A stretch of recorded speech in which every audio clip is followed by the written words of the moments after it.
All right, what's going on? So this is the second part of the Chernobyl article. So we're reading it together, so you don't have to. But there are copies of it on the back table. Feel free to take one, use it to complete the Google form. The Google form's available. If you want to kind of look at that while this is playing at the front of the room, or if you want to, watch it at home or whatever. I don't think anybody watches it at home, but I think that as a teacher, that's what makes these lessons great is that, you can watch them again if you want to. So let's talk about this. It's like we read about a quarter of the article yesterday. We'll read 3/4 of the article today. How about that? So dangers of stirring up Chernobyl. As you know, the reason why Chernobyl's back in the news, 86, meltdown, released a bunch of radiation, soil's not great, exclusion zone, don't live there. Well, we'll find out. Maybe we'll find out some things that maybe it's not as bad. Maybe. That's what I got from the article, but we got to get there first. But the reason why Chernobyl's back in the news, as you all know probably by now, the Russian army is coming in, churning up the soil, tanks. They're coming in through Belarus. Let's get to the article. Dangers of stirring up Chernobyl. My name is Carmel Mothersill, and I'm a scientist and professor at McMaster University. I visited the area 6 times, most recently in 2018, to study the effects of long-term low-dose radiation on animals. All right, so that is one of the questions on the Google form. So let's take a look at let's take a look at this. It's in green. Long-term low-dose radiation on animals. 2 things going on there. Long-term, that's relative. It's been 40 years. Is that long? Or is 2,000 years? Is that long? But anyways, we got about 40 years to work with. So long-term, low dose, just kind of like constant radiation. How does it affect the body? Not the blast site at the time. This is over the last few decades. The effects, right after the green, the effects on humans and other animals are of great concern and highly controversial. So that's in red. I want you to know that. Controversial. It means not everyone agrees. Much of the uncertainty is caused by the difficulty of working at sites such as Chernobyl. Next paragraph. The prospect of armies bringing heavy equipment, including tanks, is not good. The site remains highly contaminated in some places. There have already been reports of spikes in radiation readings, possibly from the heavy military vehicles churning up contaminated soil. Now, they never say in this article, I wish they kind of would, what this agency is, but just the name itself probably gives you an idea. The International Atomic Energy Agency said on February 25th that the readings are low and do not pose a danger to the public. Well, that's good news.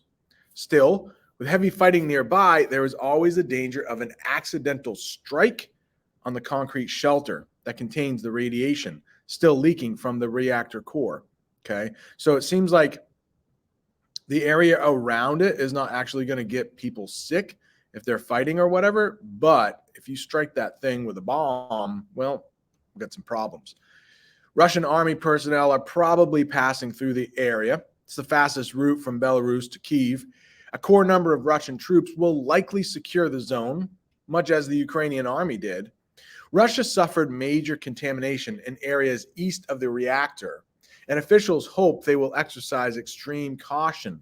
All right, this is a little bit unclear, but I believe they are talking about at the time of the strike that Russia, they had to worry about the reactors. The International Atomic Energy Agency is in contact with staff at Chernobyl and working to make sure the site stays protected. Many plants and animals are thriving. Take a look at this picture. Right? Actually, take a look at this picture. This was right after the blast. If there's radiation seeping out of there, this was back in 1986, that's not good. But the other thing is, let's get rid of that. These horses, I have to say this a little bit later. I can't. Just know it's the biggest nuclear power plant in Europe. But these horses, they kind of look like they're thriving. You got the big radioactivity sign right there, but they look fat and healthy. That's what you want in an animal. Hopefully they don't look deformed at all to me. I don't know. I'm not an expert. I'm not a veterinarian. But according to this, many plants and animals are thriving. They're doing pretty well.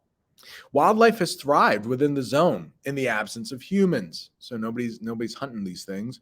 Thick forests grew up and attracted lynx, bison, deer, and other animals. Wolves and that thing. I don't know how to say that. That's not the power plant. It looks like it, though. Those horses. Oftentimes, when you have a comma right after it, within the commas, they are going to tell you what these things are. These are animals that were near extinction from overhunting and land use practices. Were reintroduced to the area. So these guys are doing pretty well because of Chernobyl. The risk to human and ecosystem health, difficult to estimate. Ecosystems are biological communities of plants, animals, and microorganisms. Given that it's winter, most plant and animal species are hibernating or resting. In the case of birds, many have migrated or flown south. By the time nature awakens, any elevated levels of radiation caused by vehicular movement, oh, that's good. Vehicle, that's just the adjective form of vehicle, will likely have settled down. The site is one of the only places where scientists, I was just making sure my face was small on here. Let's get rid of it totally. Where scientists, we're right here, can collect data in the field about the effects of chronic or continuous exposure to radiation on wildlife. My own group's work in Chernobyl, monitoring levels of radioactivity and associated health effects in wild vole populations. What are voles? I don't know. Voles are small furry animals, similar to hamsters. Some voles experience radiation rates 40 times higher than unexposed control voles. So if we're going to science class here for a second, remember the control group. Oh, yeah. Hopefully, Mr. Lutic has talked about this. The control group. Maybe we should stop here. Anybody remember from science class the control group? All right. If nobody, I'll explain it. Just in case you're watching at home, the control group is the group that doesn't change. So when you're doing an experiment, you always want to have a group that's possibly going to change because of the experiment, and then you want a control group where like pretty much nothing happens to them. So if scientists are experimenting with a new type of medicine, say, and this is kind of like the horrible stuff, but in some control groups, let's say it's cancer. I'm just making all this stuff up. But let's say there are two groups. Some you have to worry about with ethics and stuff, but let me explain. So if there's a new type of medication to fight cancer, one group will be given that medication to see how they do with it. The control group will be given like nothing new. Sometimes I don't want to get into like all the bad ethical things, but like this was back a long time ago. People were actually dying because they were the control group and were given no medication at all to help it, or at least they were going through lots of pain. So the control group gets nothing new to it. So these voles, they have one group that has been exposed to the contamination, and then one group that probably in another part of the planet that have not. Okay. All right. Back to this. Where were we? Right after the yellow right here. Yet we could not say with any certainty that the health effects were detected were due to radiation exposure. This is because animals face other stressors like disease and starvation. The health effects of low-dose radiation in ecosystems are highly controversial. Ecosystems are biological communities made up of plants and organisms. We already read that, right? They've said that twice. Ecosystems are biological communities made of plants, animals, and microorganisms. Okay. Understanding the risk. Rosa Gonkrova, probably didn't say that right, is a scientist at the Institute of Genetics and Cytology. I had to look that up. I had never seen that word cytology before, but I can share a screen, I think, with you. How easy is this? Is that good? Yeah. So cytology is an exam of a single cell type. Okay. So it's studying singular cells. Hopefully that helps. It might be important, it might not be, but that's what she does. And for this, and it actually is important. So they might be able to study cancer cells if this is caused by the radiation. National Academy of Sciences of Belarus. She studies the effects of radiation on genes, which influence how an organism looks and behaves. Konkrova looked at the descendants of animals that experienced the early high-dose radiation. The younger animals showed abnormalities. So we mentioned like mutations, like things that are different, not normal, abnormalities related to the ways in which their ancestors were harmed by radiation. But other scientists found no evidence of such effects. Okay, I think that's important. Some scientists showed abnormalities, some did not. So if you're looking to see the long-term effects of radiation on animals, we're not talking humans, we're talking animals. Maybe the creatures aren't quite as complex as us with brain activity or whatever, but I would say the results were possibly inconclusive since scientists can't exactly agree. You really can't. Most scientists want hard, true facts. This seems like that wasn't happening there. The next one. So she's going to talk about her own evidence here. Our own data gathered in Chernobyl in 2018 still being analyzed, but there isn't a clear connection between negative health effects and radiation dose. We consider low-dose radiation effects to be highly uncertain and influenced by other factors such as disease. This is not to say that radiation has no effect, but rather we just cannot assign a level of effect to the radiation. Excuse me.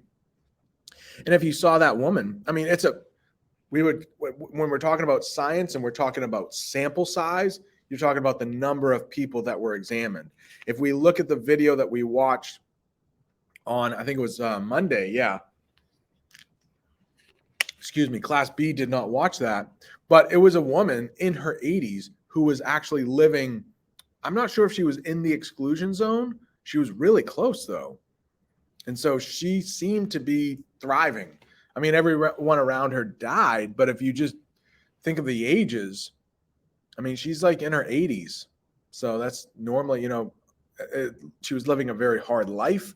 So it's hard to say, did people die, or even if they died of cancer, was it because of the radiation? Or, normal people living outside the exclusion zone and stuff, they are likely possible to get cancer as well. So that's partly why these findings are so controversial. Not everybody can agree. Kind of like, just bring it into what we are talking about now, kind of like with some people in COVID, like people are going to die regardless, right? But is COVID accelerating the process for some people? Okay, that's a whole nother thing. We won't get into that, but the life expectancy in the United States has dropped. So, all right. Hey, scientists don't know everything, right?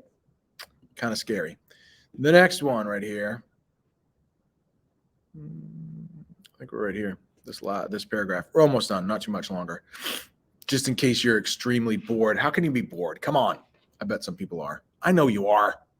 All right. Middle school. Continuing to study the area and deciding how to interpret the results is important.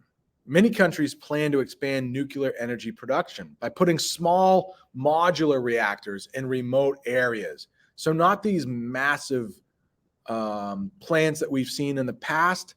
Maybe, people are learning, Pripyat, we talked about, right outside of Chernobyl, like 50,000 people. Yeah, maybe don't put those reactors right next to a whole bunch of people. So again, nuclear energy, it's really clean, not as bad as fuel and gas. However, there are other concerns, at least, for the atmosphere. Soil, maybe that's a different thing. Last part here. It's important to understand what risk to wildlife might be if there were a nuclear accident or the regular operation of a nuclear power plant.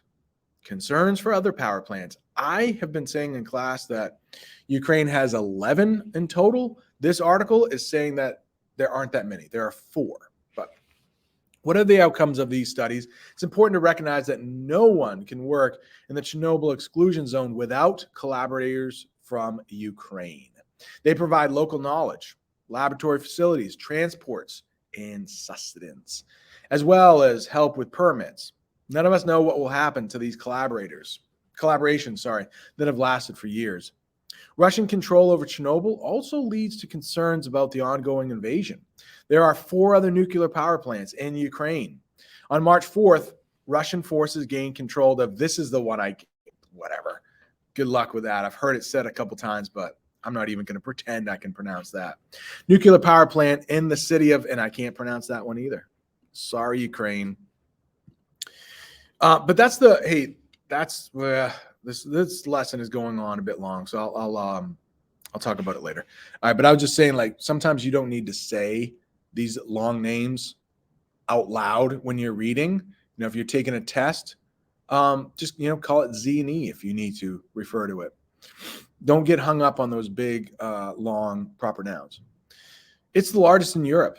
During the projectile attack, missile attack or something like that, a fire broke out, but firefighters were eventually allowed to put out the blaze. The International Atomic Energy Agency announced soon after that the radiation levels were within normal limits. The fire did not cause damage to any reactors. Who's this person? And that's one of the questions on the Google form. She's a scientist and professor at McMaster University. We learned that. The opinions are expressed in this text are of her, not Newsella. Hopefully that helps. Google form. That's all we have to do for the rest of the class. Adios, amigos.